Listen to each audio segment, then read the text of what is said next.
Okay. All right. Thank you. Okay. All right. Thank you. What's up, y'all? Welcome back to the Metro Icon Podcast with your host, me, Sean K. the Showman. And hopefully you guys are just as good a mood Mojo is. Happy to be here for another intro, another episode coming at you. Once again, of course, if you guys aren't already, make sure you guys are pushing that subscribe button. Like and comment the videos. It goes a long way for the algorithms to catch on, for people to come check out these episodes and hopefully get something out of it. But otherwise, you guys can go, so check me out on my other platforms. You can go to my website, www.theshowman.live, or go to my Instagram at Sean K. Do It All, and get announcements of upcoming shows and where I'm at every single week. I just came off an incredible show presented by and produced by Gretchen Young at Third Rail in downtown Grapevine. Had 18 minutes and it went well. It went pretty well for the crowd that we had. So felt really good about it and excited to do more and have some more shows coming at you guys. Once again, every single week, you guys can catch me hosting bingo karaoke on Tuesdays and Thursdays. Tuesdays from 9 p.m. to 1 a.m. at the Library Bar in downtown Fort Worth. And then, of course, you can catch me in downtown Dallas on Thursdays from 7 p.m. to 11 p.m. at Scout inside the Statler Hotel. But that might be changing going into the upcoming weeks with football season and Thursday Night Football. So we'll see what happens. But again, make sure you guys are watching the platforms. And in case you guys don't know how bingo karaoke works, bingo numbers are read with every karaoke performer that comes up on stage. Anyone playing bingo for free has a chance to win gift cards to the establishment themselves. All right, so make sure you guys are once again staying tuned to my social medias and stuff, and trying to do more and posting. But a lot of developments are happening, right, Mojo? Yeah, that's right. So this is a fun episode, y'all, because I'm actually having my round 2 sit down with my homie and DFW comedian Atharva B. So much had happened from the last time that we had a chance to sit down together, and especially talking about his involvement and the I guess Reddit viral post of Cam Patterson and Atharva B and a similar joke that was said on Kill Tony, and we kind of break down, uncover that, and just kind of have a general catch up. So go ahead, turn your volume and speakers up. Here is my round 2 episode with Atharva B.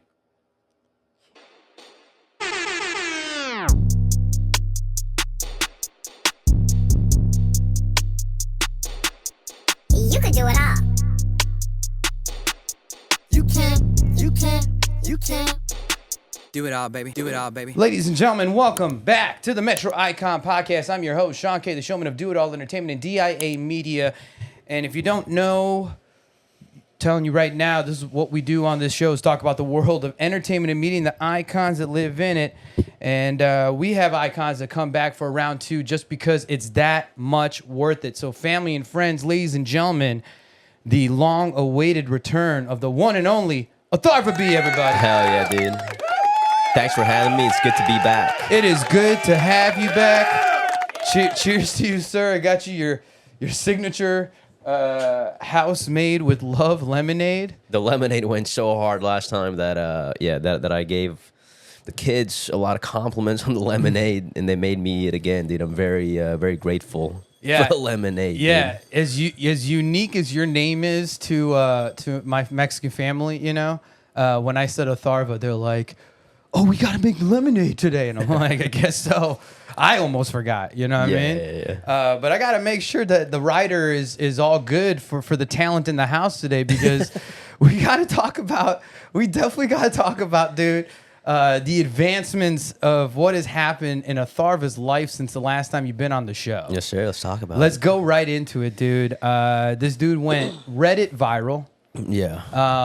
And this was also a situation that me, amongst other comedians, had reached out to Atharva. I thought I was the first, and then I found out it was fucking Tebow.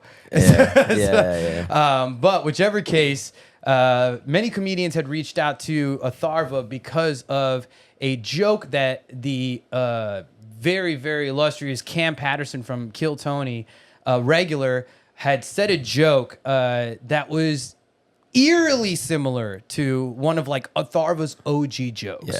The only joke that I really posted online. Dude. Yeah, it's really the one thing that I had, because I don't see that much like actual joke, like because I don't even post that much material, but I know that it's like you kind of just have little like pictures and stuff like that of you on stage. Yeah. So I guess let's just you kind of give your recap of how that whole situation went down and when you found out, then when you heard him say the joke, and just kind of everything that you went through for that. Yeah. So I don't really watch Kill Tony like that. Like I come across clips and I enjoy them and stuff like that, but I don't sit through the entire podcast episodes like some hardcore fans do. Right. So that episode in question drops. I'm doing my own thing. It's like around 11:30, 12 a.m. And Trenton like calls me and he's like, dude, I was watching Kill Tony and Cam did the same joke that you have in your set. And I thought he was fucking around with me for a second. Or maybe it was like kind of close, but not the same. You know what I mean? Like, yeah, but and that's the thing, because it's kind of like you can have the like general premise and all that kind of stuff, but like eerily this like the setup. Yeah, the setup, the keywords. Keywords, the punchline. Yeah. I'm like, bruh, you know what I mean? It was kind of wild, dude. Yeah. So it was just like, it's kind of hard to, at that time, it was hard to fathom a reality where like he came up with that. Like no one in his team, no one in his squad, the people that he writes with, maybe like none of them came across my set. No one's affiliated with you. No, yeah. And they just didn't see it, and it just so happens that this joke was written the same way that I wrote it. It's kind of like seemed like the probability of that happening was low. Mm-hmm. So, but yeah, so like we're just talking about it. We're like, I'm like, God damn, like what, you know? Now I can't use that joke anymore. And then I think a couple of days after that post on Reddit is made. And do you know who made that post? I don't know, dude. Yeah, I was trying to find out who the like guy who made the post or whatever, because I was like, oh, maybe it was one of your crew, like that would have been nice to set up the conversation. But no, what I think it's even better, the fact that someone that we do not know, right, someone who's a Kill Tony fan, who happens to also know your comedy, right. And what's wild is because I'm pretty sure I even heard you say this joke like the very first time I've like seen you do stand up. Like that's the part that bummed me out even more. It was because that joke was like a staple. Yeah, it was like a clean joke. Yeah, no cussing involved. I'm not talking about dicks or nothing. Like it's just like a clean joke that I can crack use. Cocaine. Works. And it works every time. Like so, I was like, man, I can't use this joke anymore because now people have. It's just the nature of the business. Like more people have seen him do it now than me, so people are gonna assume I stole it from him. Yeah. So I can't do that joke anymore. Yeah. But if I remember the post correctly, he'd seen one of my shows in Oklahoma, and I feel like if you're in this area and you're a fan of comedy, like you watch Kill Tony, like that's the show that you're aware of. Yeah, I'm like a weekly follower. Yes. I have watched past episodes. You know what I mean? Like I think I haven't watched every episode, but I've gotten to like the low 300s, and then I'm just like at that point I was kind of like, all right, you know, I kind of got it, you know what I mean? But yeah, I believe I'd done a show there like just a month before that, and I did like a 15-minute set, and that was one of the jokes that was included in it, and then I think the person who made that post was at that show. It may have been a different one. No, he posted, before that, but the clip was though from I think Comedy Arena. The clip was from my IG, from my Insta. Yeah. But I'm talking about the first time he saw him. Like the reason he knows my set is because he came to a show. Which is so wild. I mean, think about this, dude. Because again, this joke is also the only video clip that you've posted. Yeah. So the fact, and then on top of that, this dude happened to see you at a show in fucking Oklahoma, of all places, right? And then looks for a video proof of you saying this joke, and happens to find the only one, the one clip that's the there, very maybe. one clip, and then makes this post. So then. So I guess, so then now the Reddit post, I even reposted, like I took a screen grab, I posted on my IG, just kind of like, you know, this is a conversation. It's wild because I know that you get caught stealing a joke, you know, I mean, dude, like that is a hard flag to your It's rep. a big deal. Yeah, it's a very big deal, especially in the comedy game. But like the thing is that I think I would say universally, I mean, especially to the people who knew you, like, I don't think anyone really thought like, oh, Cam Patterson happened to come across your one fucking Instagram clip and then took this joke, right? It's one of those very like 1 in a million like scenarios that happened, you know what I mean? And so that's kind of was like, yo, no, this is worth talking about it. And then you know, I did really very much love the way you handled it because you were very diplomatic and you were very calculated on approaching it the right way. You know what I mean? And you can kind of speak to your feelings, but I felt like that you weren't trying to like ruffle feathers. You really were trying to, you know, be willing to have like, hey, an open dialogue and be like almost be willing to shut it down in a sense of like Cam Patterson stealing Atharva's joke, right? I think that you were just kind of being like, hey man, like I'm willing to, you know, just squash it, you know, in a sense, and just find out like the real business.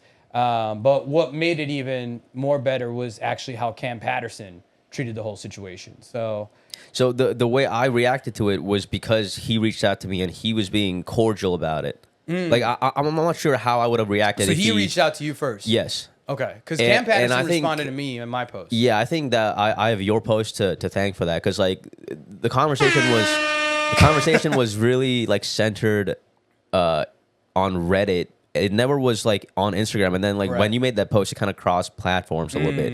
It kind of like became a bigger deal, and then he reached out to me after he saw that. Yeah. And I'm guessing he may have come across the Reddit post, may not have, but after your post, I definitely tagged Cam Patterson. I was like, hey man, you want to collab on this post? Yeah. you were trying to catch a hit of that cloud. No, I wasn't trying to catch a hit of it. I was actually trying to. I was essentially playing like the third party instigator. No, yeah, that's really got what us together in a room, and then so we had a conversation. He reached out to me. More than being in a room together, but keep going.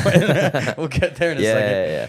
So he reached out to me and he was like, I have too much respect for the game to be like stealing jokes. And I was like, all right, man. And but he was like, you're funny. Let me put you on my show when I come to Dallas. So I got to perform in front of 2 sold out crowds at the Addison Improv, which was huge, dude. So huge. Dude. And you know, I'm like hard on myself at times, but like usually the times when like I have to show up and show out, I do show up and show out. So I did. So it was a massive opportunity. I've never performed in a crowd like that before. And I was feeling the nerves, but I went up there. The first show was like a 7 out of 10, and then I kind of that's the way it works. Right, usually. Right. And the second show was like a fucking 9 out of 10. I fucking killed it. It was a fun show. Fuck yeah, dude. Yeah. Because like I mean, we try to organize that. You know, even for me. And you were showing love back because you were like, "Oh, if I end up, you know, meeting Cam Patterson, bro, I'll make sure that you know you get looped up." And so I'll tell you about that too. But go on. Yeah, man. And I really wanted to come to the show. I was willing to buy tickets, completely sold out. Yeah. And I happened to not be working that night too, which was beautiful. So I was like, "Fuck." But the nice thing was though, I killed some time going to Shark's open mic, which is like I get to do that very rarely. Right. But whichever case, even made it to like Addison Improv, but then at the time, like it was right after we had moved into this spot, and for the first 15 days we lived here, we had no AC. Whoa. Yeah, dude, like the last episode I just released is actually a dude who's a regular at my karaoke gig, but I call him my greatest tipper or my sharpest tipper. Okay. Because he literally tipped me this fucking sword from Japan. Pretty awesome, dude. Yeah, sick as hell, right? So I had him on the pod, but he came during the time that I had no AC in the house, and there's this like inside joke from this one night where like he came, I don't know where he came from, some party, but he had like a leather jacket on. I guess it was like some themed party. And then so he came in wearing that, but it was hot as fuck in the library bar. So every single time he would go up on stage, I'm like, you have to wear the leather jacket. Like, I'm not going to play your song unless you're wearing the leather jacket. So he wore it. So I told him to bring the leather jacket for the podcast. When your house was a sauna. It was like when it was like 88 degrees in this bitch. He was more fucking chill. I had like a cutoff and I'm sweating my ass off. Yeah. But dude, none of my camera equipment would work except for my wide camera. You make him come here. He's sweating and it's all over. You don't even record the No, I got the wide camera. It's recorded. So not like the individual cams and everything like that, but just the wide camera. But I released the episode, but... Can I just say this about the setup? Your setup is very nice, dude. Thank you. Like, this is...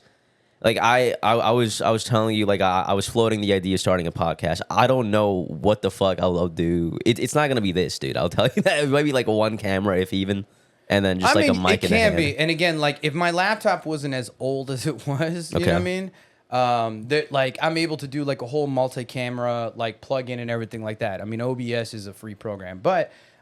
whichever case, I would say this piece, my Procast, is probably the most expensive part. Rest of this stuff, like that old ring light, these I got off, I think like Upsell or whatever the fuck that is called. And you know, I mean, like you can essentially get like a lot of, you know, the small stuff, you know, efficiently. But I mean, yeah, the computer. I mean, the mics, I mean, these, you know, I was even able to get like one used a little bit cheaper than $100. So I was like, oh, okay, fine. Yeah. But I mean, dude, I mean, again, it's like, I always say that like, what would be the premise of your podcast? Just having it's just a funny podcast, just having fun. Yeah. So, I mean, I think that like right now. Said fun fucking 14 times in that sense. But yeah, just like two guys have like Matt and Shane's secret podcast. Have you heard that? Yeah. Just like two dudes talking. Like yeah, but here's the thing though, even with that show, I think that a lot of it seems like it's just two guys, you know, having a natural dialogue, but there is actually a little bit of a plan, prep, and understanding of like even certain talking points of where to go to, and then the dialogue of substance or content. Really, you think so? I think too. I mean, because I mean, these are shows that are garnering a lot of attention. So I mean, they have paid sponsors, and they have, you know, that's why they're running ads. They have a full team. So there's a little bit. I mean, it's like two bears, one cave too. You know what I mean? Like I think that like a lot of it is just like open, but there's a bit of plan and prep of certain things they're going to do together, and then they probably have their own individual idea, and then it's their natural dynamic that makes it seem so natural, right? But I would just you know, as far as just some information, I think like understanding your purpose of wanting to start a podcast in the first place, because it is a good amount of work. And I'm so shitty at like posting, like I'll have a bunch of clips and stuff. It's just like I get so distracted from everything that's happening. You got a lot going on. Yeah. And then like my podcast clips are just not. That's the only way people watch my fucking episodes. Otherwise, it's like, you know, I'm not getting views on like the full episodes just yet, you know? Yeah. But again, I do it more for me, you know? Like I get more out of it of like how I feel right after I get done recording with the individual that I have and I'm talking to. And then when it gets released and listening to it, you know what I mean? Like I get to kind of critique myself, but at the same time relive a lot of the fun, you know, dynamic of the conversation. Yeah, so, for sure. Because, you know, how often do you get to like look back in life in the conversations you had? You know what I mean? And so I think it's a rare opportunity that like a lot of people I think start a podcast for like the wrong reasons. So if you have the right reasons that are like true to what are the wrong reasons to start a podcast? For simple clout, you know what I fuck? mean? Like, yeah, maybe. I mean, it's possible. You don't think, you know, like big podcasters, I ain't getting the slang thrown their way? I'm sure that's been usually for like a guy and a girl are friends, and you know the guy's like really into the chick. He wants to make a move, but he's like, man, how do I approach this? It's like, we should start a podcast. No. We should fucking go It's not a dude. joint venture that you're trying to do when you're trying to just look for poon. Am I basically describing Adam 22 right now? That's basically it. That's only him, right? Yeah, he wanted like He's the more exception. pussy, and he was like, How do I have threesomes with my already porn star wife? Bro. We shouldn't. He's like, how about we do a podcast and then we fuck? That dude is because they're in the house. That dude is they're so wild. here. They're here anyway. That dude is so wild. What a great pitch that is, though, bro. I don't care about him as a person. He is wild. Yeah. He's like, he pimps out his wife and shit. That it is what it is, right? Mm-hmm. Yeah. That pitch, though, is phenomenal. Like, there's a hot chick already here. Right. What are we not gonna fuck? Yeah. Might as well. I mean, you know, make more content. There was I mean, I don't watch his shows. I just try to like find like podcasts either that are funny for me, or they're gonna like help to build me, you know, right? And I'm like, like I could probably find the funny that's in his show, but I'm like, this is not a dude that like. No, I'm not watching that. Yeah, show. I'm not. It's just. I'll watch the things that they post after. Yeah, right. No, I'm but not like, gonna watch. I saw this clip where he was interviewing, I think, the boyfriend of another porn star, and Adam 22 had fucked, and like the boyfriend was like, I guess, on set. Yeah. But like in another room, so it's like able to hear it. This is just haram, dude, on every level. This is like unbelievable amounts of haram. Like they have forfeited their place in heaven like years ago, and now they're just like booking a more VIP spot in hell every time they do this. Dude. I mean, or whatever depiction that, or if they even believe it exists, they're just living whatever life they want to live in this. Yeah. In this. Hedonistic lifestyle, dude. It's a very hedonistic lifestyle. I just think it's not for me. But you know, it's you can tell a lot. I'm like, if someone says like, oh, what's your number one podcast? Adam 22. You know what? You're probably not a good person. No to be honest jumper, with you. yeah. To be honest, you're probably not a good person. You know. Yeah. And even the things they talk about, the circles that they're in, like it's not gonna interest me. Yeah. It's not for me, dude. Yeah, it's not for me. Yeah. And you know, and you know, like props to him and stuff, and you know, whatever success that he garners. But I don't know. I also don't see the sustainability of like that kind of lifestyle. I feel like there's always some sort of catch up point, and then there's going to be a degree or a point where like people are just not going to take you seriously anymore. Well, yeah, if the crowning achievement of your career is that you let a dude fuck your wife, like what kind of like legacy are you leaving behind? And exactly? I think he would. To be honest, I feel like Adam 22 would probably overshadow that with the fact of his wife letting other women fuck him with her. I mean, again, if that's your thing, if that's the way you do it, I mean, you know so what I mean? It's like I guess. And that's them. They both have this agreement that they're both down for it. You know what I mean? Yeah. And so, which you know. Have that conversation. Have that conversation with a woman like, you're planning on getting serious with. But like they have kids. It is my understanding. Do they have kids? My limited understanding that they do have kids. So it's they just do? like now it's like the weirdest thing ever. That right there is where boundaries are, because bro, the future you are giving that child growing up, is gonna be fucking terrible. Yeah. Dude, this is not a new thing, by the way. Like, and you don't even have to be a porn star. Like, kids got shit for like their parents' jobs for forever. Like, if their parents is like a janitor or something, the kid's gonna get made fun of, right? And that's wrong. That's wrong. But like when your parents are like porn stars, it's just like. Dude, you can never win an argument. You can pull up a video of another man fucking your mom and be like, shut the fuck up, dude. You lost every argument you ever had, dude. Bro, when Pilar and stuff, and the kids, they were still in Indiana and shit. Like when Pilar had a TikTok, like all of Emmy's friends knew his mom was on TikTok, and they all followed her and shit, and then would like even just crack jokes. And she's not posting anything like too scandalous, or you know what I mean? She's not posting so she is posting something scandalous? She do got a couple like modeling pictures and shit. You gotta tell her to shut it down. Show some of the assets and shit. She doesn't slow down from them days for sure. Sick. She does, but like, you know, she has made a few posts of like, you know, modeling pictures and right. And you know, even if there's a little cleavage I know what I'll be doing after I'm done here. I'm joking. I'm joking. I don't even know her TikTok. Is he dude. though? No, I'll go find it. He's gonna find it. I'm joking. I'm obviously joking. I'm gonna have Pilar come up to me and be like, "Oh, Atharva's finally following me on all my pictures."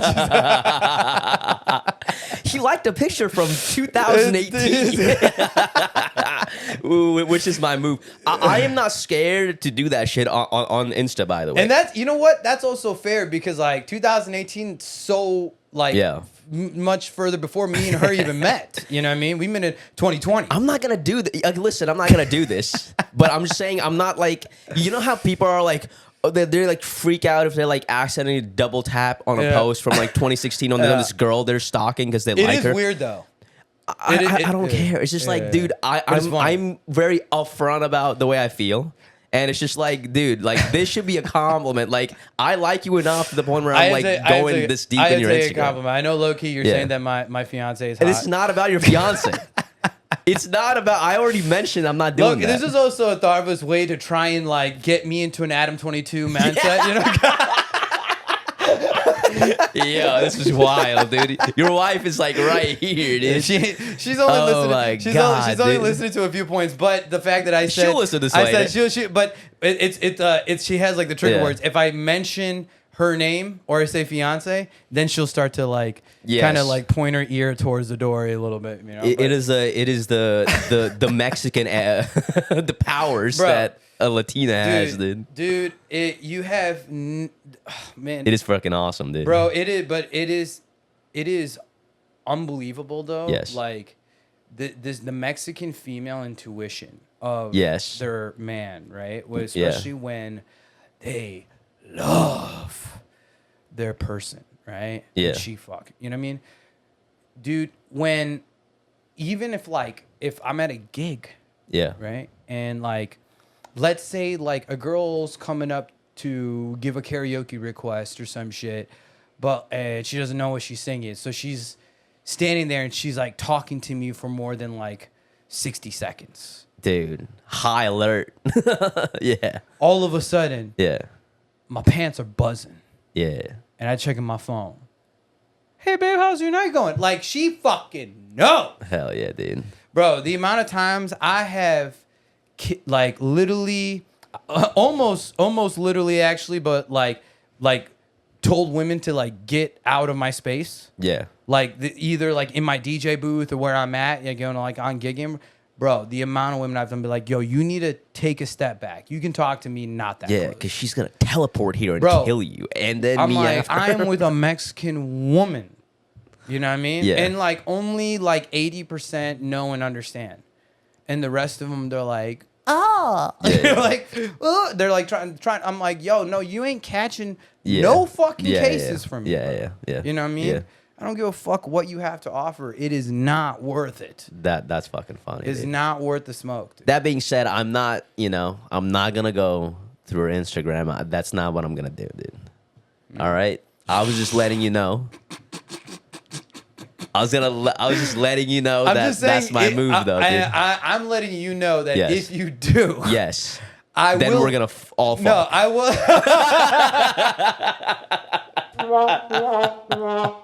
Fucking never. All right, dude. Yeah, all those muscles and shit like that you sizing up on me, bro.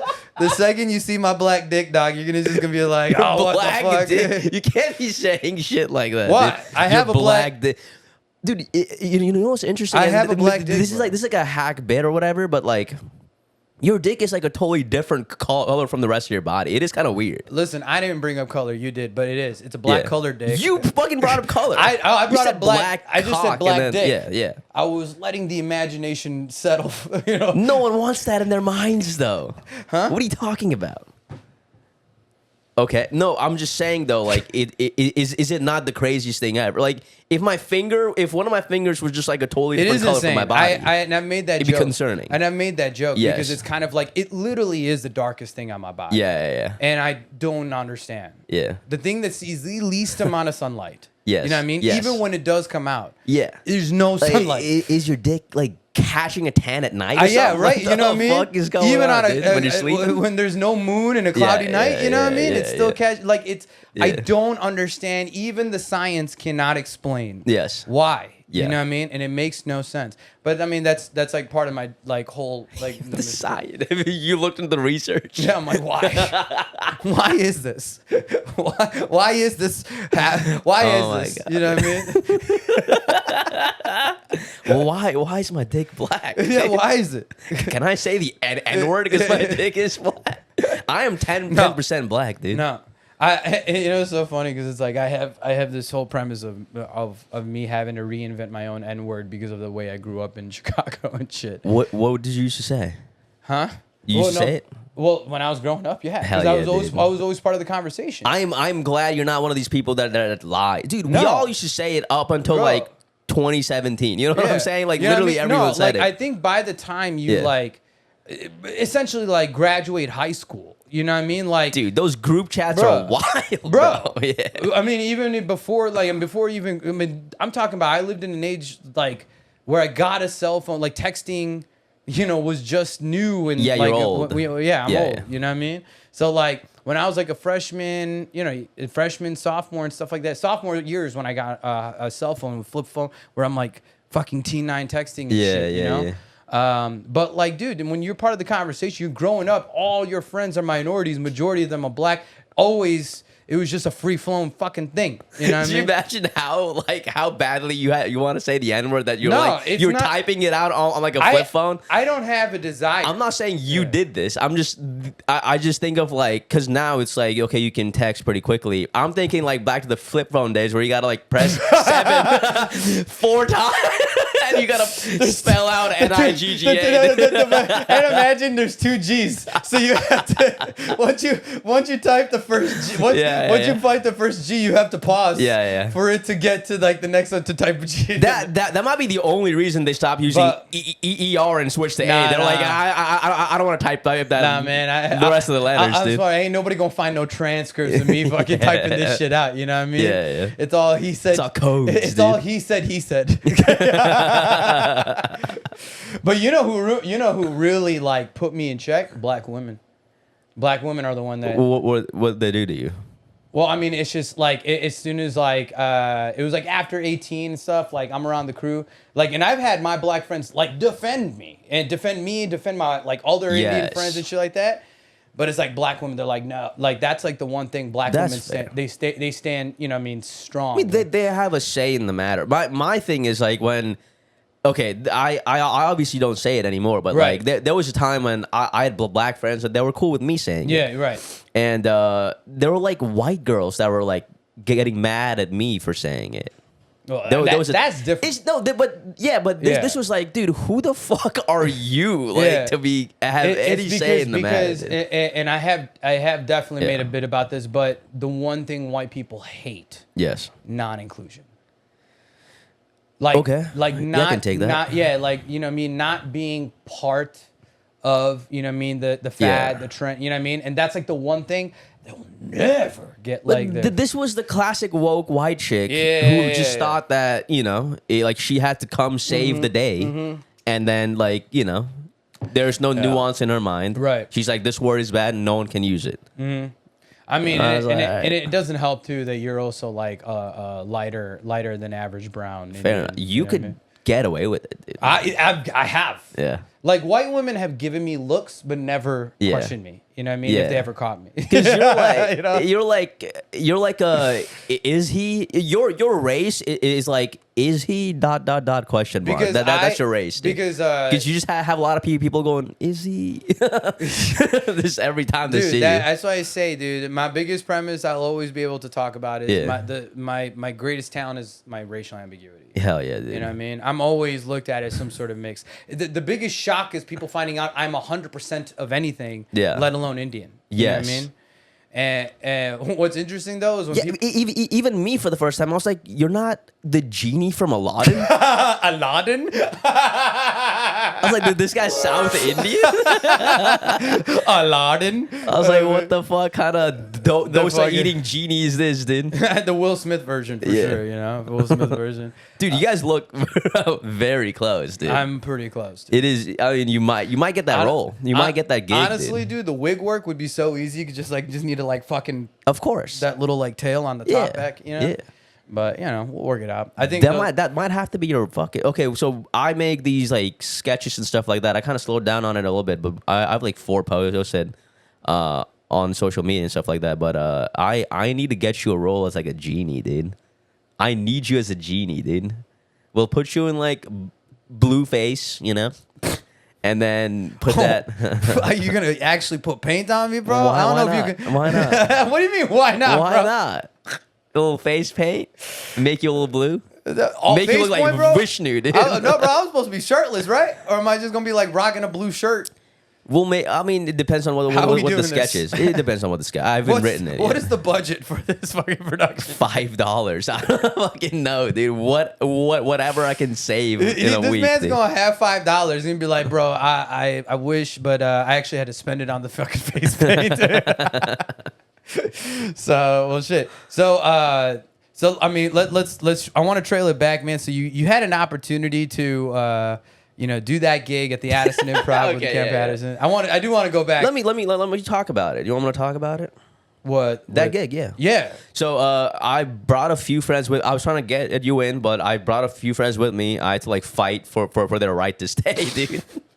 Dude, I walk in and I was like, this is my name. I'm on the show, and the guy at the front, he's like, I'm not sure if you're on the show, man. That's what he hits me with, and I'm like, what the fuck? Like, this was all for naught, dude. But yeah, he like could have confirmed with Cam. He's like, yeah, come on back, bro. There's also been front door people that have questioned the headliner being on a show. Yeah, it's a weird gig, dude. Because you should be working there if you're a fan of comedy and you know what the fuck is going on. No, it's just like a basic thing. Like, and it is a job. So you do come across people that are working that job that don't know comedy. They're not fans of comedy, and then they're just like looking at what's on a piece of paper, not knowing who the fuck the person standing in front of them is. Yeah. But so that mishap happens, and now I have 4 or 5 people with me that are like, is this guy not on the show? So now so now I'm like, dude, you guys gotta wait. They think that I'm not on this show, so I have to make sure that I get in, and then I'll get you guys in. We sort that out. I'm like, Cam, I got some few friends. They want to meet you. Is it okay if they come back? He's like, yeah. So I bring them back, and then they kind of like stay for the whole show. You know, they stay for the entire fucking show, dude. But they got to meet Cam. We got some backstage green room footage. You know, I posted like a vlog on my Insta.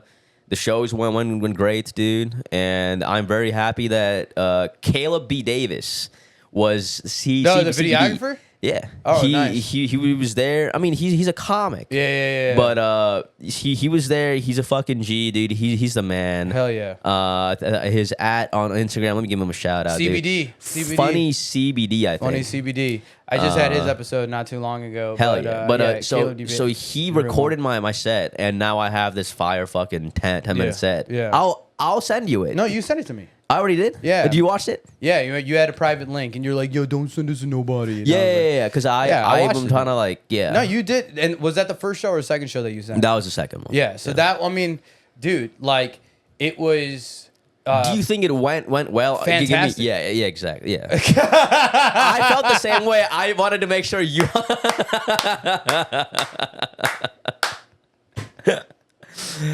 And let me give you a little... Let me give you an insight. He needed the big brother blessings. Did you love it, bye? Yes. Yeah. I was like, is this how I get my 3 wishes? Did it go okay? Yeah, exactly. I was like, I knew what I was fucking talking about. I was like, is this the way I get my 3 wishes from this genie? Make him laugh for 10 minutes. Hey man, listen, bro, I fulfill wishes because the plan of attack was to get you connected with Cam, and the man put you on a show. Yes. And let's give it up to Cam Patterson one time because he's a G, dude. He's been doing well. Class act. All right, I don't give a fuck like how hood this dude is. You know what I mean? Like and what he puts off, whatever his comedy. This dude is a class motherfucking act. Yeah, I have a feeling that he kind of talked to Tony about it, but because the way they talked about it on Kill Tony was like, you've seen that, right? And then Tony said yes. And Tony was like, Tony's like, yeah, but these are like similar premises, right? But like he's his boy. And Cam validated. He was like, yeah, but it was fucking pretty close, you know, like. So like in my mind though, like it just makes sense that like. Tony's main job is to like protect Cam and like not have his reputation go down. Right. So he probably told him to like reach out to me, or maybe Cam reached out to me by himself, And I mean, but I think that like this is the smartest move. Yeah, is what I'm saying. And from my understanding, I think also with like Drew Nickens being a new regular, right? Yeah. Like all these regulars really fall under Tony Hinchcliffe's guide and guidance. You know what I mean? Like, because again, the Kill Tony bump is absolutely real. Is a reason why I invest a Monday every month to even have this shot and opportunity, which I also know that could go fucking awful. You know, but it's still exposure. It's still exposure, but it also speaks on to the level of confidence that you have within yourself, and you willing to take a shot. Me, I really don't see it going badly. It could, I believe it could, but I think that I have everything like in my abilities to, however my 1 minute set goes, you know, that I've been just fucking sitting on for what's going to be 12 attempts now. The interview portion, I'm not too worried about because I know that my job is to really listen. That I have to play improv, like I have to get back into my improv gene. And when it comes to the interview portion, which is the most important portion of Kill Tony, it's the not, 1 minute is almost like insignificant. To the whole because thing. look what happened to Drew Nickens. Yeah, you know what I mean. His first 1 minute was like okay, it wasn't terrible, but it wasn't he great. got like a chuckle, maybe. Yeah, and then the interview was but nice. the interview is where they sold him on Drew Nickens to the point this motherfucker had the most historical, repeating in a single episode like appearance. It was so you know good. what I mean, it was bro. It was the one Monday that I had gone. Oh, because I do remember this. It was the day after Father's Day, and I that was a 1 month. I only got this like twice, but it was 1 month where I would get a second Monday from the family, and so they celebrated Father's Day, and so I was able to work that in as like, can I go this Monday or whatever? I even turned down a gig. Okay. I had turned down a gig, you know, because it was the NBA Finals time, so I was going to be able to DJ a party downtown, and I turned it down and gave it to one of my boys, you know, and yeah, dude, like I felt something, but that Monday was his airing. It was the only Monday that Drew Nickens wasn't in Austin when I went down. Okay. Because that was when his episode was being released. And dude, I thought you started this whole story saying that you were in the crowd when he brought on the stage 5 times. No, I was. Jesus Christ. No. When I was driving home. Yeah. When I was driving home from Austin, that's when I watched, you know, the episode of the night, right? And that morning, Drew had texted me because I had told him numerous times. I'm like, bro, other than my name, your name is the only name I want to hear. Like I want to hear that name and apparently that like that Monday, like all the comedians at Poor Choices fucking went nuts. Everyone knew who Drew Nickens was because he's just that guy, you know, and he just gets along with everybody. Everybody just loves him. He loves his energy. Yeah. And dude, when I was driving home, bro, dude, I was like fucking emotional. Like I was literally like. When he kept coming out, it came out again. It's crazy, yeah. Bro, I was like screaming in my car. Yeah. There's tears coming down my eyes. Fuck and yeah, shit. I'm just like, bro. And then what was more beautiful about it is the weeks after that is that I had like 2 or 3 comedians that happened to like just, whatever, bump into me in Dallas or whatever, or just around the scene. And they would stop me and they're just like, dude, you fucking called it. I'm like, what? And he's like, dude, fucking Drew Nickens. I'm like, yeah, dude, I don't know why anybody wouldn't expect anything less from a guy who, like, is so deserving of all everything that he's getting right now. Absolutely, you know? yeah. The man's full-time in Austin right now, full-time in the comedy game, dude. Like, fucking go. Drew Nickens, go, dude. And every video that he's on, podcast, clip, whatever, I'm there in the comments section commenting, my Nickens. Trying to get into trend. Are you gonna have him on the podcast?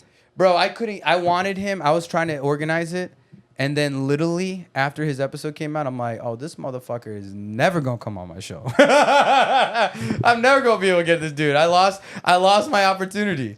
You know what I mean? Was he like scheduled to be on it? Yes, 100%. And then he said no to that? No, he said yeah. He said he was down. Okay. But it was only after that then, and I said, bro, I gotta get you on. He's like, dude, no, I gotta listen to my mentor. And I'm like, because I mean, dude, that's like one of the first things I think Tony Hinchcliffe told him was like, now that you've had the episode that you did, just know that like a bunch of fucking comedians are gonna come up to you, they're gonna ask you like to get on their podcast and all this kind of shit. I mean, he's just following direction from, I don't know why that's a bad thing. I mean, like, is it because concern? you only have so much time to give. Sure. And he wants him to be focused on like the material in the game. You know what I mean? I would say prior commitments probably take precedence over. And Loki, I sent him a text. I'm like, yo, just to be fair, I'm like, I did ask you to be on my podcast well before. And if it's like a good friend of yours from I've always shown love sport, but now it's kind of like, my biggest thing now is like I need to support Drew in a way where like it doesn't make him feel like I'm trying to get anything out of, because I don't want anything out of him and I don't want anything out of his success. You know what I mean? Like, and I think that's a lot of mentality of like dudes who see other guys that are fucking climbing, even when they're not fucking good friends with them, you just notice them like shooting them a message or trying to reconnect with them after they get all this notoriety and clout. Yeah. And then they're trying to come up because you're able to almost claim and call like those, coattail riders or whatever. Yeah, but like, okay, here's the thing, right? I was on Joe Rogan and all these podcasts where like they have people on that just blew up recently or they became big, and it is a common theme that like when you become that big that quickly, you don't know who's trying to like mooch off of you and who's like really there for you. So you kind of just like act like, hey man, the only way to navigate this is to assume everyone's in it for themselves, and I'm just gonna keep doing me. Yeah. Now that doesn't work out long term. So you like long term, you're like, man, this is not going well. I have to like crush some people here and there. I gotta like have some friends in the business. Like not everyone's out here to like ride my coattails. Right. On the other side though, if you are a friend of this person that is big now, and you're just trying to help, or you've known him for a while and like you're just like trying to reach out or like have a conversation, just talk. He's in this mindset of like people are just trying to ride my coattails. So you kind of like that relationship, unless you're like really tight with them, it does I get what you're saying, and to say that like it didn't feel a little salty, you know what I mean? Like no, it's not even about that. I'm just saying that there's no way for you to even like talk to him without in his mind him thinking that, oh, he's just trying to like get something from right. him. And I don't know why. I don't know, why Drew would think that of me. I've never given him any reason. It's not even about Drew. Yeah. I just want to make it clear. You're making a This generalization. is just the way it happens. I would be the same way. Yeah. I would do the same thing. If I became big and you fucking started blowing my phone up, I'll be like, oh, he just wants me on his podcast. Yeah, but again, like I'm joking. No. But I get what you're trying to say though. Like it's also understanding like what you're receiving to the point that you're at, right? Like you understand like, oh, their energy is different. You know what I mean? Like if I'm not hitting you up if I'm not hitting you up like that prior to your blow up, and then all of a sudden I'm you know what I mean? It's like, oh, I'm trying to connect with you. Like you just kind of become that person that's like, me and you could be having casual conversations all the time, but like if you become big or I become big and like the other person's trying to like reach out to the other person who became big, it'd be like I don't have time, and like what's the motive behind him reaching out? Like kind of like you get in this like weird headspace for a while. Yeah, I just the way I see it is that it's like this is just place in point of no matter what point you are in your life, know the circle, know the circle that you keep around you and the intention of the network you keep close, right? Yes, sir. And so like for example, like if I were to blow up, and you were to like hit me up or whatever, I wouldn't think twice about, hey, I'm going to use Sean's clout or notoriety for, your own benefit or success, right? Yeah. I think that you and I have gotten to the point of having also enough earnest and honest conversations. We were established enough. Yeah. We established enough, right? Yeah. And so like Drew, like me and him have always been 100 and had love for each other, and in the game and stuff like that. Like, did we hang out on a personal note outside of seeing each other at mics or whatever like that? No, and we would text each other very seldomly. But other than that, it was after the whole situation, and he kind of just like mostly just politely declined and was kind of like, hey man, we'll just I just want to kind of balance things, for how things are. I'm like, which is very fair. Yeah. Totally fair. And that's when I decided then I'm like, you know what? I'm like, I can't ask him again. I'm like, that was my thing, was that like that no need to ask Drew. Like he knows you want him on the show. So like if he's down to do it, like he will be like, hey man, if you want, like whatever. I'm assuming, like, but again, I'm not going to ever be like, hey man, just want to follow, like that's for me now. If I ever reach out to Drew, I'm just like, hey man, just checking up and wanting to make sure that you're good. Yeah. I hope like everything with your success, you're balancing well and shit, bro. Like make sure you be mindful of how many fucking energy drinks you drink in one day, bro. That's the only thing I do concern is like, I'm like, yo, man, like, because this motherfucker getting now energy drink sponsors and shit. Yeah. You know what I mean? So I'm just like, I just want to be mindful of my boy, man. I want Drew Nickens to go the fucking to the moon, dude. My Nickens, bro. I love this dude. I love Drew Nickens. I love you, dude. That's what's up. Dude, and bro, I've never even done this for any other individual, but like Kill Tony episodes and stuff on like a YouTube, I'll see in the comment sections and like dudes that are like hating on Drew Nickens, I'm clapping back at them. Oh, you're responding? Oh, I explained to those. I respond to those fucking comments, and if they have any shit to say about fucking Drew Nickens, bro, I'm clapping back at them. Are you hostile? Or are you just doing personal insults? Or are you coming back with facts? What are your responses, dude? I mean, dude, it depends on what they say, but either way, it's just kind of like, you a bitch. Yeah. So you know what I mean? Like it's kind of like, you know what I mean? Like I don't know these dudes. I don't know anybody that like, and I don't feed into the comment section, you know what I mean? Like I barely even read my own comments. Like I have a video now with Pilar because I won something pretty big for her, and when I posted the video, and then the organization, they reposted it, and it's got a lot of traction. Yeah, I saw that. Yeah. So, I won her like a whole smile makeover thing and stuff like that. And I'm one of the very few people that won the thing and is gifting it to someone else, right? Yeah. So, like, that was the only one where I'm like, I wanted to read the comments, Other than that, most of the time I'm like staying away from comments and what people are fucking saying. Fair enough. But, maybe I'll read all the comments. We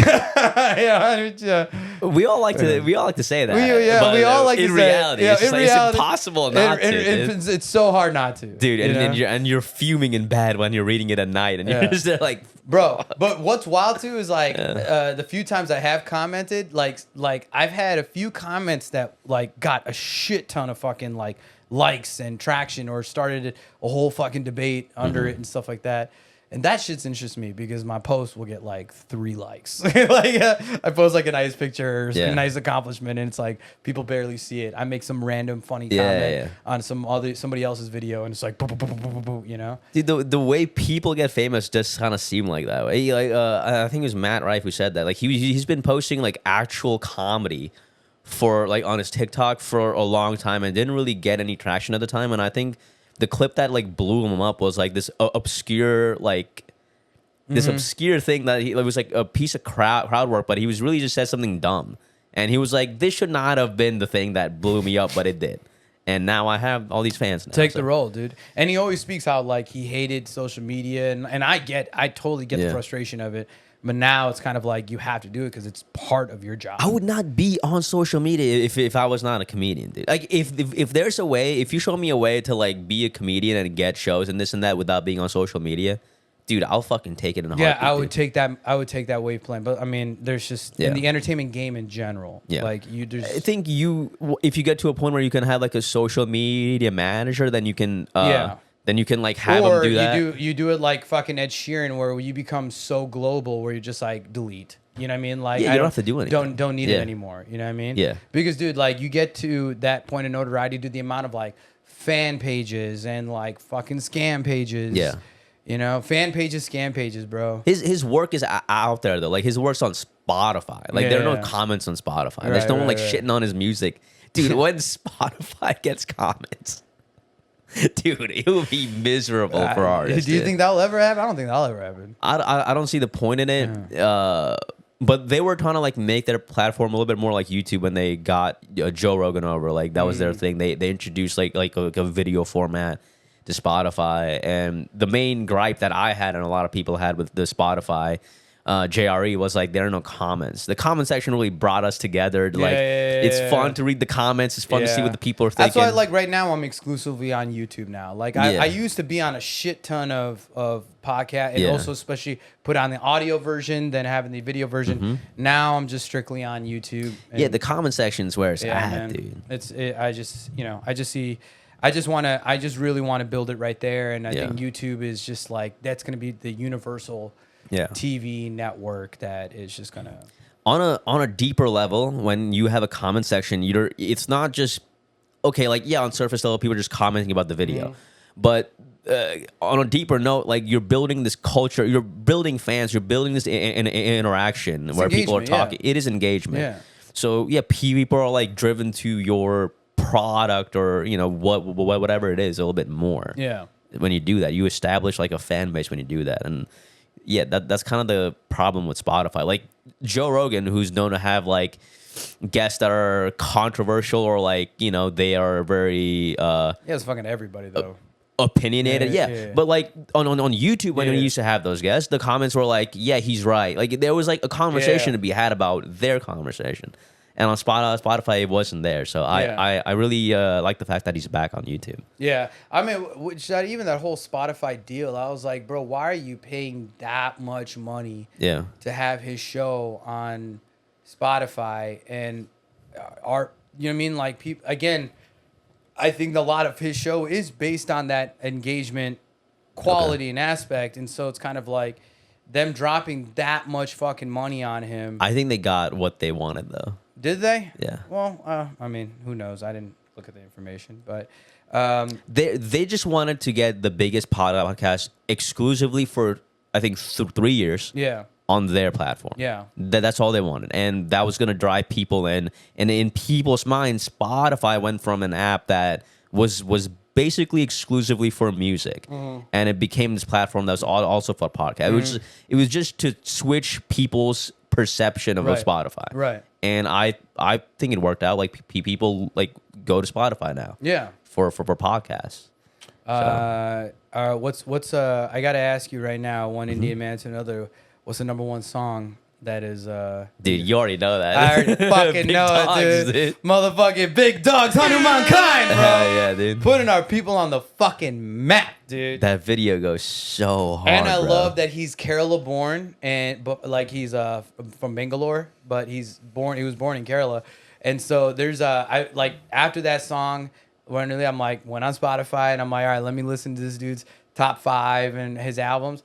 Bro, there's a song on his top 5 called Ayayo, which is like literally has like 2 other Malayali rappers, and they're like rapping in Malayalam. I'm like, bro, what the fuck? This is crazy. This is gonna blow up, dude. Oh yeah, dude. This dude it's amazing to see this dude blowing up. The fact that, bro, he bought his track beat out Not Like Us. Yeah. In the global charts. It's about time that, like, in terms of like culture, like, it's time like the Indian culture gets integrated. Okay, let me ask you this, right? K-pop became big, and like white people are now into K-pop, and that's like their culture, like infusing with the culture here, and them like vibing with that thing more. So that's like more mainstream here. I always felt like the elements of K-pop that are like flashy, it's like people dancing, having fun, upbeat tunes and stuff like that. You could draw the same parallels to our music back home. Right. So I just felt like it's about time. Hip hop, also within hip hop. Yeah, within hip hop and Indian culture. Yeah. Now here's the it's gonna come over. It's gonna become big now. Here's a bigger question. That's a bit of a callback. Okay. Does Hanuman Kind get to say the N-word now? No. I don't think so, dude. I don't know why. No, dude, it's not even close. He's not gonna. There's so Marshall Mathers can't drop the N, dude. I say you might be the OG Wigga, bro. If Eminem can't say it, I heard a long time ago. I never even like looked to verify or anything. I think he has one song where he dropped it, but I may be fucking. Oh, really? Totally wrong right now. Eminem? I heard that. Yeah. Eminem or Hanuman Kind? I'll never say that about my own person. You wouldn't blast another. I'll never besmirch another Indian man on this podcast. Even if he did. Besides you, dude. I'll besmirch you all day. even if he did, you'd be like, I can't confirm or deny. I plead the fifth, dude. I don't know what the fuck you're talking about, dude. But yeah, I'm talking about Eminem, dude, the OG, bro. Oh shit. I don't know. I'm sure you would probably get a fair pass from most of the community. What's that relationship status looking like nowadays? Dude? Single, dude. Single as fuck. I was seeing someone for a little bit, and before or after our last episode? after, Okay. yeah, And then yeah, okay. it just so happened. I'm not, if you're But then white you and started you listen to feeling this, a little bit of this clout and climb a little bit. Did she come see the show See, she actually at Addison Improv? No, she wasn't at the show. We did like connect through comedy though. Like she saw, I think she saw a show. She went to a show here, and then one of the people that were on the show followed me. So she was just like going through Instagram. I popped up on her feed, Gotcha. and she was like, "Who the fuck is this hot guy?" Right? You popped up on the feed, and she's like, "I want to take a bite of that feed right there." Something like that, dude. Dude, damn. She Something got like that, more than dude. a bite? Yeah. She got way more than she bargained for, dude. And it ended poorly. She was dude. like, "What? She got way Comedians more. are unstable? What the fuck?" It is kind of funny how like if she never followed me, like this entire timeline would not have happened. Yeah. It's kind of crazy how like one thing just like changes your life, Wait, what do you mean? If she didn't follow you, then wait, like that's how the entire thing started. Like it's not like we met in person or like met on an app or something. Like she just followed the me. thing of you and her. Oh, She just okay. followed me Gotcha. at Rand and them, and then we started talking after that. Did you hit her up first? I don't know. I think I may have like swiped up on a story or something, dude. When it is so uncommon for like a girl to follow a guy out of the blue that like if that happens, you're like, dude, I fucking got this in the bag. You know what I mean? So you can say anything at that point, and it's like, so I did approach it with a certain kind of confidence, and yeah, I mean it worked out it worked out while it did, and then it didn't work out. Yeah, it is what it is. Bro. It is what it is. Dude. I don't think you're in any type of rush in this moment in your time.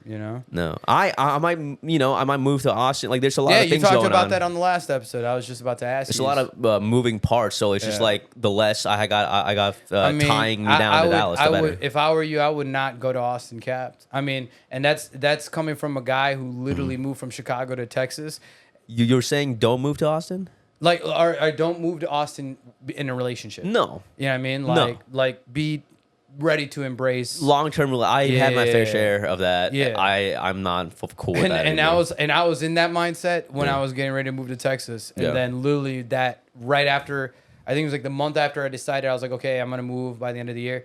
Literally is when I met Pilar, and then but she was just This is great though. But she ended up being the woman I knew I didn't want to quit, and look at our life now. Look at us. That's the so I'm in this space now where I don't even want to, like, that's not even a headspace I'm in. I'm not even trying. I'm not on any apps.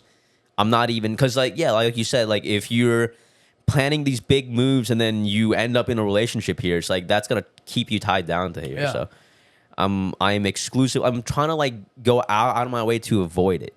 You gotta be. I think and this is the dichotomy of any relationship, but like, be willing to know what you're not willing to like sacrifice like when you're with a partner, but also understand like what you're able to give, like it to another person. Whoever it is, they can be the best person ever, but if you feel like your circumstances or situation is not going to allow you to be able to give what you need to be like a successful or a proper partner, fucking just leave it.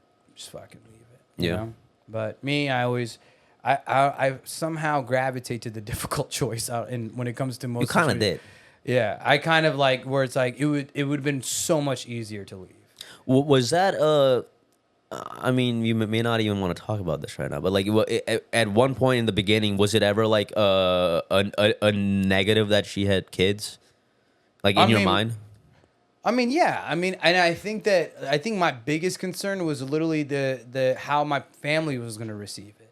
I think that was the biggest negative, and I think that's fair to say with any Indian boy who loves his mother. You know what I mean? Like, but I think that was the biggest concern. Is more so like, how it was going to be received by my family, and then also like just the general struggle of like a full family dynamic, right? And I've said this before, but pretty much the weekend that we became official, which was September 12th weekend, and I remember, and we kind of were like dating like a month and a half ish or whatever, talking back and forth. We became official the weekend I met her kids, because I was actually hoping that weekend that after meeting her kids that was gonna like push me away and be like, fuck this, and I was gonna walk away. And then lo and behold, I was like, God damn it, they're great kids. You know what I mean? They're just great, understanding kids. And, you know, man, like, bro, then talking about 3 kids from a single mother, you know? And, you know, I've seen kids with all, you know, with the greatest support system and loving household be fucking little shits. Yeah. And so I'm like, I'm great with kids, but I don't enjoy all kids. And I'm literally looking for them to be terrible. Yeah. And they were all great. And they were grateful for less and so appreciative and so understanding. Like, I mean, dude, like when she used to be in radio and like she would take them, see how they were able to just like occupy their time as quietly as possible because their mom was on air. Like the way they understand, like, dude, whenever I record an episode, even last time or even this time, it's like how quiet the house is, even with the dog, how quiet the house gets and stuff, because like the way they are, man, and I give them so much shit. I'm very tough on them, and you know, I'm also very much on their ass to like not be the statistic that like people expect from them, you know, being 3 kids from a single, you know, Hispanic mother and everything like that, you know, like they are full on the wave to be able to break molds, and they fully accept my like lifestyle, my career, and what I'm working towards and all that, and they also know what I want and expect out of them.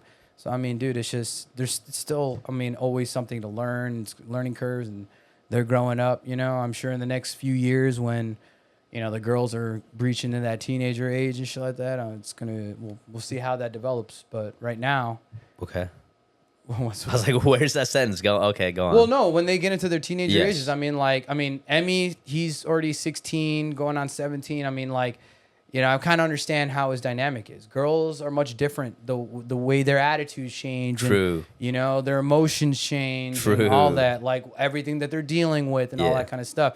I'm already planting in their heads and shit like that. Like, yo, if you ever bring a fucking boy around, I'm putting the fear of God into that boy. Yeah. You know what I mean? Well, you let them know, dude. It's going to be dramatically. They're theatrically dramatic.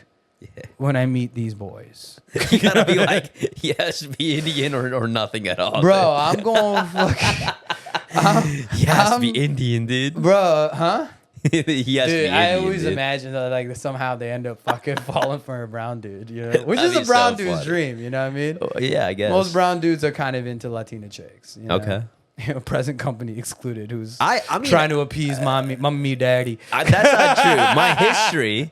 My history might indicate one thing, but that's not true, dude. I'm into all kinds of flavors, dude. I know you're into all kinds of flavor, but you know you won't bring an Indian girl back home, it's bro. Nothing like that. Bro, you said that, like, it's a culture you thing. said ideally, though, in your last episode. I said the point I was making is that it's a culture thing. Like, it's harder to, like, relate and connect with someone who's not from my culture on that level. Right. But, like, if she's willing to, like, I know...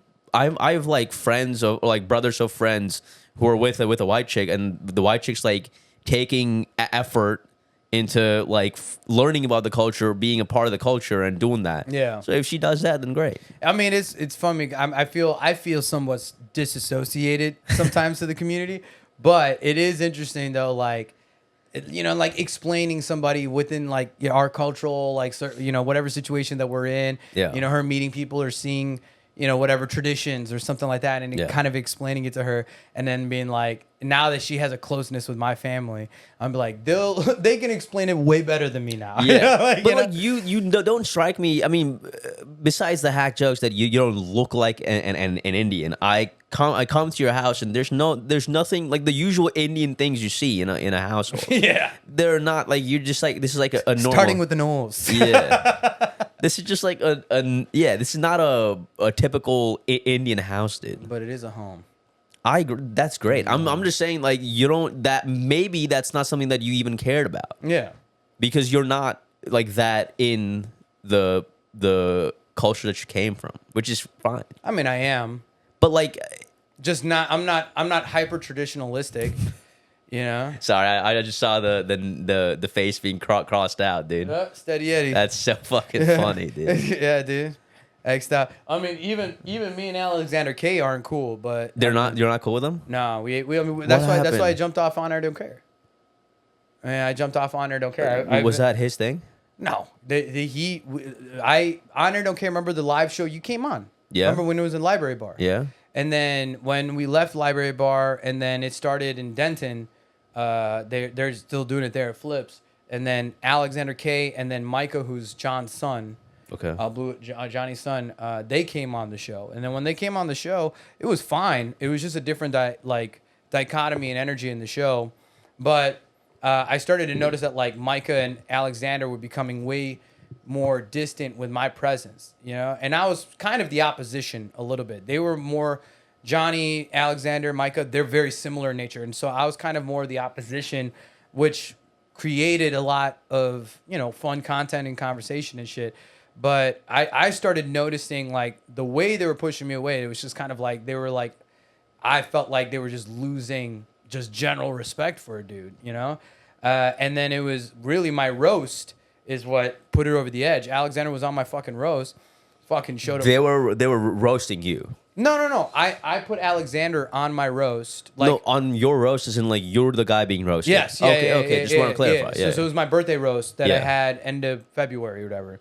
And so Alexander showed up 45 minutes late to the show. Okay. Didn't give a fuck. And like he was just like, I called him right before, like we were starting late already. I'm like, bro, where you at? Like he wasn't responding to my text. And I called him and he's like, oh, I'm in Denton, bro. I get there before I go up. I'm like, dude, you not only are a comedian, you're a fucking producer. Yeah. And I've seen him not compromise at all with any comedian being late to a show that he's put them on. Yeah. Let alone a fucking roast where it's really contingent on like the fucking comedians and the dais and them, roasting and fucking with each other. That throws off every comedian's set. Fair. You know what I mean? So it became like a respect thing. Yeah, but what took it over and he walked in, then walked past the dais and just like was gonna sit in the back corner until he was called. And I'm like, bro, there's a fucking dais. Mm-hmm. And he's like, all right, and just walks to there. But what put it over the edge was that Pilar did her first 5-minute set to roast me. Okay. And he had volunteered to help her write 2 jokes. Okay. Or he helped her write 2 jokes. Anyways, first time we tried to call her, she got so nervous and she didn't want to come up on stage. And then so we brought up, I think like Miles Francis or whatever. He was on the day. So like we brought him up, and then before I closed out the show, we tried one more time to ask her. And then I was just like, babe, just fucking read it. Just read it. I don't care. Doesn't have to be funny. Just read it, you know? And so finally she reluctantly went up. Dude, the 2 jokes that he helped her write, like punchline or whatever, that got some laughs and stuff like that, stood up both times after she gave the punchline to yell, I wrote that shit. I wrote that. Okay. Yeah. Bro. Yeah. Like, how much validation do you fucking need? Fair, yeah. You know what I mean? Tony Hinchcliffe has been writing for Celebrity Roast for 10 years before he got a shot to do the Tom Brady roast, right?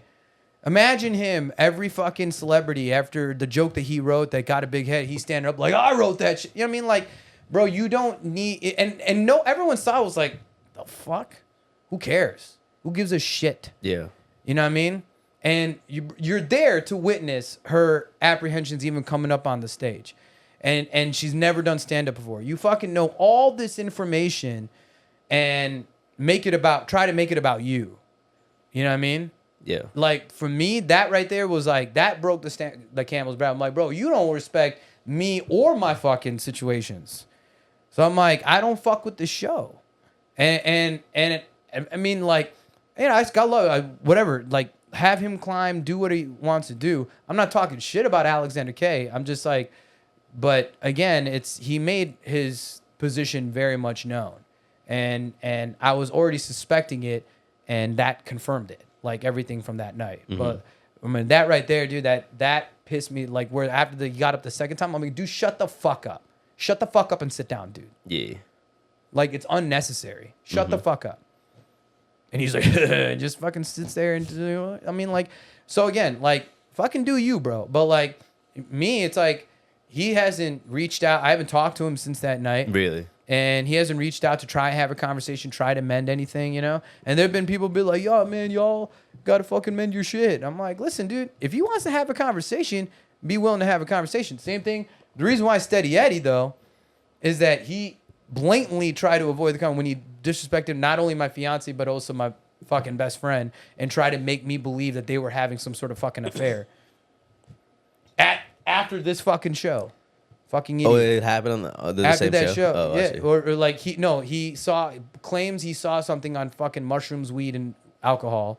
Right. And literally fucking sat me down and was like, oh, I'm trying to have this series. And bro, like, he's exposed so much of his integrity and his character that after that, I'm just like, yo, I'm not fucking compromising shit for this guy no more. He is just a piece of shit. He's a good comedian, terrible human being.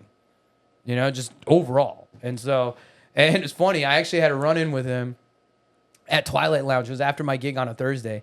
And I don't know if you know this one dude named Mike. He did comedy like once or twice, maybe at Reno's. But anyways, he's at Twilight. He knows a lot of the comedians and stuff. He's with this table in the back, like, you know, that back lounge in Twilight. And I didn't know Steady Eddie was sitting there, but he invites me to the table, and I sit down. And then Steady Eddie is there, and he's like, yo, Jean, man, why are you telling people we have beef, bro? I don't have beef with you. I'm like, I have beef with you. And he's like, man, why do we have beef? I'm like, bro, if you want to have a conversation about it, fucking pull me aside and let's have a conversation about it. But you have not fucking tried to do that. Yeah.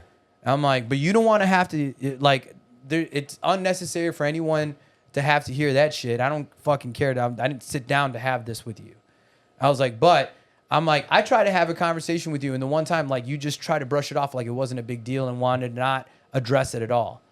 You were like, my bad. I'm like, do you know what you actually fucking said to me, dude? He's like, I get the gist. It's, you know, whatever, man. Let's just move on. And I'm like, no, I'm not moving on from shit, dude. I'm like, what he fucking said to me was fucking foul. Like, literally tried to completely and then like, and also threw his fucking girl onto the bus and try and validate it like it was word from him and her, which I'm sure it wasn't from her. It was just his fucking dumbass trying to stir shit. And that's just the comment. Like, when people have enough of the same shit to say about somebody, you can kind of believe it. You can kind of believe it to be true. So, fuck him. I mean, because the other side too, what is he really bringing to the comedy game? Outside of whatever he does, if anyone else is doing anything else, he has nothing positive to say about anybody's comedy show ever. All he's doing is talking shit. It's not even funny. It's just like not even trying to be a friendly roast. He just talks shit. And I know how hard it is for any producer to fucking, like, anyone putting on a fucking show, good for fucking you. Fucking do that shit. Producing a show is not hard, and you're doing it way more for yourself. You're doing it for the people that you're putting on that show, and you want it to be good for them. But all that dude is just fucking talk shit. He brings fucking negativity. I don't fuck with those people at all. I just don't do it. So, you know? Alex, he has a chance to redeem himself. You know? You know? You gotta send this clip to him. Part of his reparations, you know what I mean? Is giving him forgiveness. Dude, that's what I'm talking. You gotta ask for reparations from a black guy, dude. This is be willing to forgive a black person, bro. That's part of his reparations. True. Even though I had that's nothing, part of the package you're offering him. Even though our people had nothing to do, had nothing to do with, like, you know, the injustices that came into his, you know, in his family lineage or history. But Depends on where he's from, but yeah. But I mean, I'm just saying, bro. Like, listen, dude. Africa's the oldest nation in the world, bro. Where do you think they got their Africa's slaves not a nation. Goddamn. the country. Africa's the biggest, or sorry, oldest continent. There we go. Yeah, there we go. Nailed Sorry, it. There we dude. go. Africa's, It's all right. Yeah, I was gonna get there. Africa is the biggest continent in the world, but like the oldest, like living there. That's where like literally people began, was in Africa. You know, That's what they say. that's what they say. Yeah.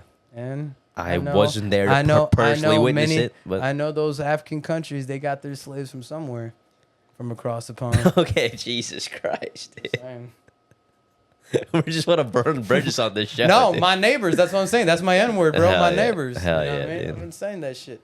Nice. So, I know it's close. You got to go pick up your mom from the I airport. do, We're dude. coming close to that mark. Other than that, man, what shows do you actually have coming up? Hopefully, I think this episode should be in the next few weeks. But I mean, I think you got a have little bit some- more of a circuit. some local shows I just going noticed on. you but, have 23 on your thigh, bro. Michael Jordan fan, dude. It's his jersey number. You know, me and him share the same birthday, right? You told me that, and I was I like, know. that is pretty cool. There Me we and go. Beyonce share a birthday, so there's Oh that. shit! There's that. Crazy in love right here, dude. I don't listen to any of her songs. Dude. I don't even know what she's done, dude. Like to be very honest, like it was known for a while she was hot, and I could get still behind dope, that, man. and now it's like, all right. Yeah, I mean, man, Beyonce's Beyonce. yeah. If I'm a little buzzed, then yeah, you know. I mean, just fucking around. Producing a show. oh really?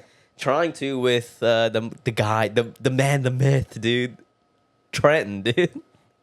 Trenton. He's good though. He's very good. He's solid. And we're fucking homies. He was in a sketch that we did. He wrote it. We wrote it. He acted in it. Very funny. We're still like editing it right now. It should be done though. Nice. Relatively soon. It's gonna come out. But we wanted to produce a show because we felt like a lot of shows produced, like the people that were being picked were just like, oh, I'm friends with the person, so let me just ask him to be on it. We kind of had this show in mind where like it was gonna be like people that were really fucking good, and we like their fucking set. That's why we want to have them on, not just because they're our friends. And that's why I'm not on the show. So keep going. We haven't even decided anything yet, my guy. That's so funny. though.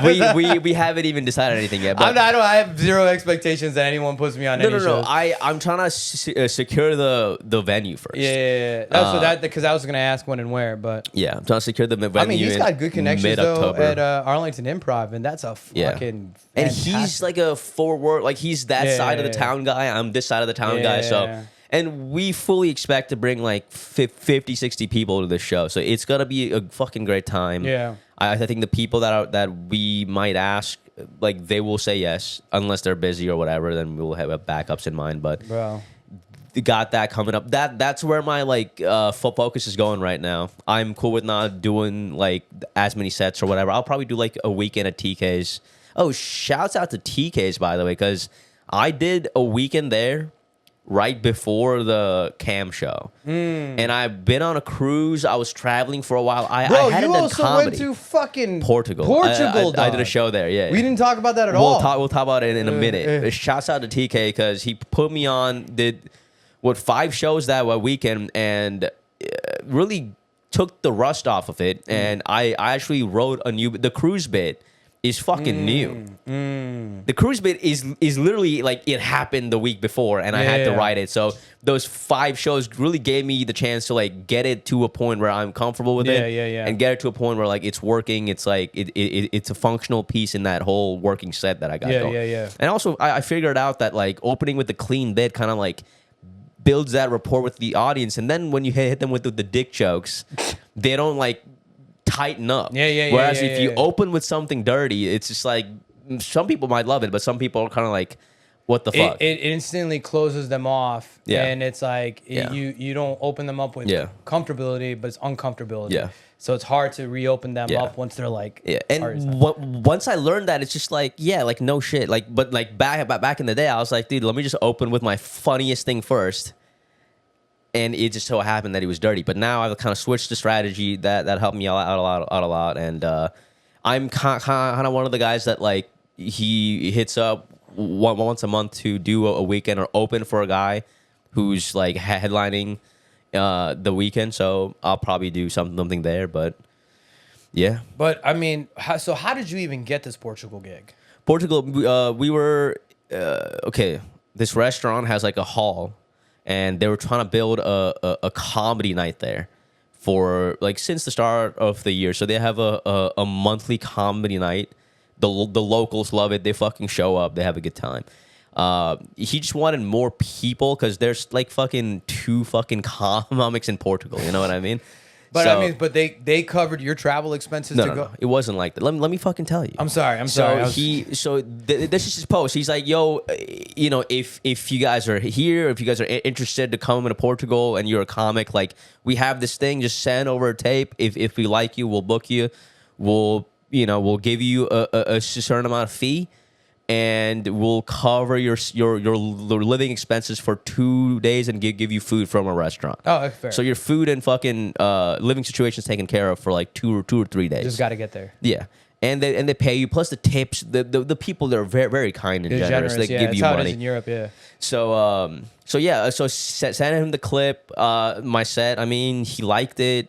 Yeah, and he was like, yeah, if you're ever planning on coming. So I wanted to go to Europe to begin with. Yeah. And so that kind of like narrowed my options down. And I was like, yeah, like if I'm in Portugal, we'll make this happen. So we kind of were in talks for a little bit. And then I'm like, you know what? YOLO. Like, let me fucking go to Portugal by myself, dude. It was a solo trip. Yeah. It's fucking sick, dude. Hell yeah, dude. So did that show. Did 40 minutes, dude. What?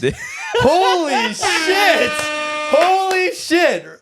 Wow. It was crowd work. It was every joke I've ever written combined with Wait, did crowd you have to work. like go back to your did you know you were doing 40 minutes? Yeah.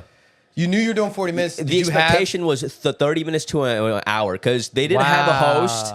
They didn't have a feature. It was just you talking. So the show had to be that long for it to be justified. So, yeah.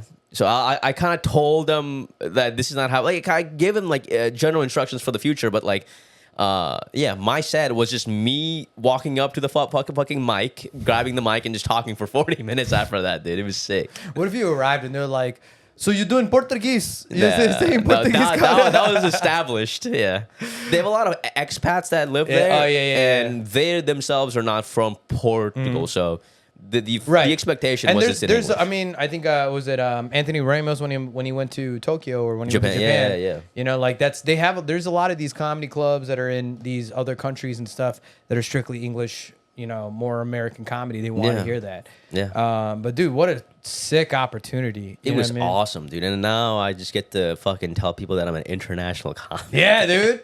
Yeah. I mean, listen, sick. dude, like that is the name of the game. Once you have it once in the resume, you say, like, it's the same thing with me. Like when I got my first wedding in Mexico and Canada, you know what I mean? Like I was able to say, well, I say North American. I don't say international. Illest, international. Like he's been to Europe and all that kind of stuff. You can say international. Well, I mean, I can, but I mean, until I go like really across the deep pond, like I'm just gonna say North America. If that's your personal thing, that's fine. But like, I think you get more clout by saying international. I'm just trying to, but I'm trying to stay humble. Okay. Trying to stay humble to the facts. All right. You know I'm what not. Yeah. I'm a fucking international. No, that isn't. But you are an international comment. Yeah. It works. Yeah. Fucking Portugal is Portugal. It's out there in Europe. You know what I mean? And I was trying to work something out with an actual comedy club they have in Lisbon, but our dates and times didn't align. And I wasn't in the city when they had their show. So okay, so I wasn't sure how you even. I was like, yo, how did they? You just hit them up, dude. That's crazy. I realized a lot of this entire business life in general is just like hit them up. Tell people, dude. Just tell them about yourself. You got to market. You got to try. Yeah. And you got to keep showing up for yourself. Yeah, you know what? And that's a fair assessment too, because it's kind of like I've kind of gone this. There's this mode where I mean, even me producing shows, the amount of comedians that would just randomly hit me up and be like, "Hey man, if you need a comedian, just let me know." And I was always like kind of in this mode, and Diego Morales brought it up when he came on my episode, but I was like, he was like, don't, wait, like don't ask, get asked, and I've always personally been in that mentality where it's kind of like, I don't want to have to ask anybody to give me an opportunity or chance. But that being said, like I have reach, like, one thing I really want to do is roast battles. I want to get into roast battles really bad, you know? And so I've been trying to hit up Hyenas Dallas. Shout out Travis, but unfortunately he's not, you know, there anymore. So I'm like, well, fuck. So I'll follow up with them every once in a while and be like, hey man, like, how do I get into roast battles? And they still haven't responded.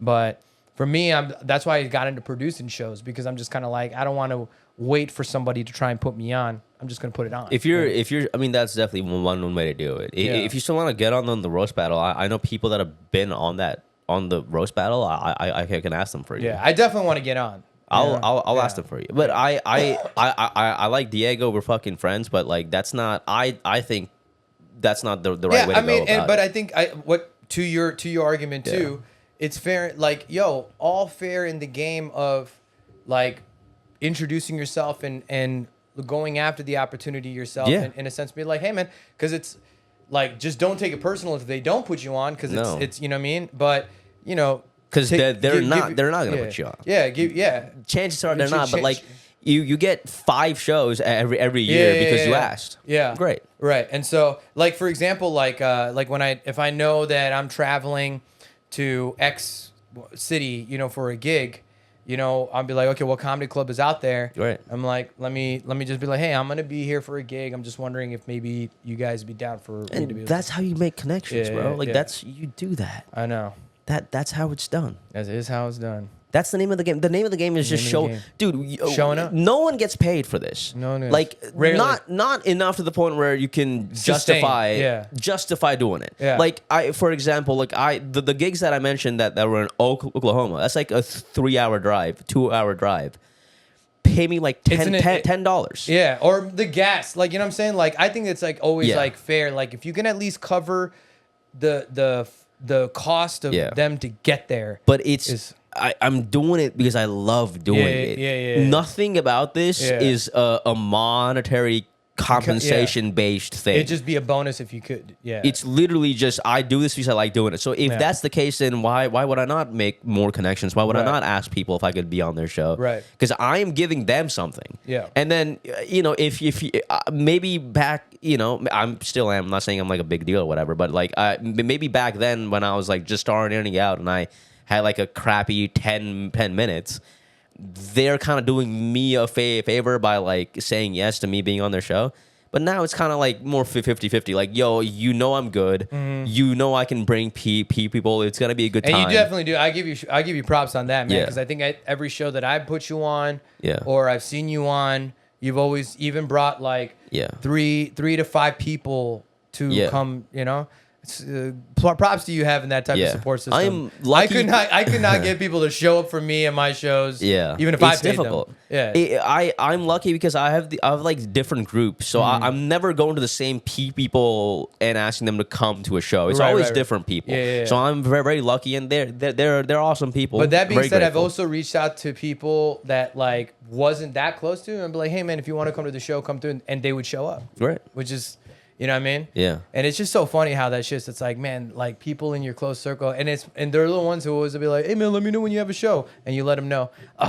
Or they just fucking or something. I'm there right now, dude. Yeah, dude. People, this is one of the most disingenuous things ever. When dude. People are like, tell me when your next show is, and I'll come. Yeah. You follow me on social media. I'm posting about it. I don't need you. You expect me to like DM you specifically, bro. Dude, you are preaching right now, dude. Because like, to the fact is like the people who require you to take an added step so they can take one step less to support you. Yeah. You know what I mean? Yeah. You post it. You have the links. Yeah. It's in your stories. Yeah. All of that. Every accessible avenue for them to be able to access a way to get a ticket or whatever. And they're like, oh, send it to me. And that irks me because I'm not like that. Like I'm if you someone's on a show, I'll I'll find out the details. It's not hard to fucking Google something. But don't tell people do not tell a working even a comedian, entertainer, whatever, somebody who is just in the gig game, right? But especially when it's stand-up comedy, because the culture dynamic and also the personal perseverance of an individual, of them being in this game, you have no idea the emotional output it takes to see the game forward, but also just kind of conquer. And when you state like a disingenuous, like fucking sense of support and you don't show up or you talk shit and be like, hey man, when you have that next show, you let me know. And you send it to them. Yeah. And they're like, oh, you sent it to me on Instagram? Oh, you should have texted it. I'm like, bitch, like, what the fuck? Yeah. You know what I mean? I'm already doing way too much. Yeah, bro. Like, I'm doing enough. Like, listen, there's, you mean? Like, yeah, there's something to be said about the common courtesy. Yeah. And also, if they're doing it knowingly or unknowingly, this is not the way you do it. No, it's mostly bred from unawareness. Like it's a lack of awareness. Sure. Yeah. No. Yeah. Absolutely. Yeah. I can absolutely see someone having the mindset of like, oh, I really want to go to a show, but like they're not gonna like fucking keep track of my posts or whatever, which is fine. But like, if you want to come, like that's how you do it. Like, yeah, and I'm also okay with like you letting me know why you can't come. You know what I mean? I think that is the, like, if you don't go, just be like, hey man, I wanted to come, got work, family, whatever the fuck. I know some people that every time I fucking see them, I don't see them often, but every time I see them, they ask me about comedy and stuff like that. I would love to come to a show. It's the same conversation every time. I'm like, you know that I post these shows, right? Like, you know you can come, right? Like, it's not like you don't need an invitation from me. That's where me as an individual comes in, because when I meet those people and then they tell me that next time, like, oh, I got to come to one of your shows. I'm like, okay. Yeah. I bet. Yeah. You know what I mean? They're like, no, we've man, all felt that. No, man, for real, bro. I want to come. I'm like, bro, shut up. Every single comic has seen that. Like, at this point, dude, like, unless you show up, you don't got to say that to me no more. Yeah. You know what I mean? I'm cool. You don't have to. You can support me in silence. Yeah. But don't tell me that you support me and tell me that you want to come. Yeah. And then give me every excuse in the book of why you can't come, or telling me that I need to take extra steps for you to come. Yeah. That's maybe like my top two pet peeve. My main pet peeve is like, if someone finds out you're a comedian, they're like, tell me a joke.